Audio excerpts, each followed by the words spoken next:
لاب ہوگا، یعنی کہ نون ساکن اور تنوین کو میم سے بدل کر اخفا کرنا ہے، غنہ کر کے پڑھنا ہے۔ اب یہ میم سے کیسے بدلا جاتا ہے اور اخفا کیسے کیا جاتا ہے، اب انشاءاللہ ہم لیسن شروع کرتے ہیں، تو اس میں آپ غور سے سنیے۔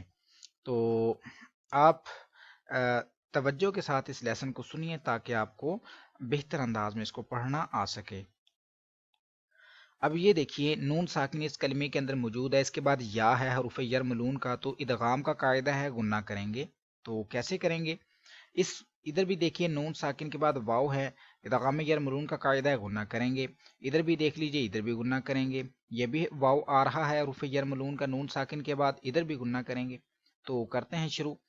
اعوذ باللہ من الشیطان الرجیم، بسم اللہ الرحمن الرحیم۔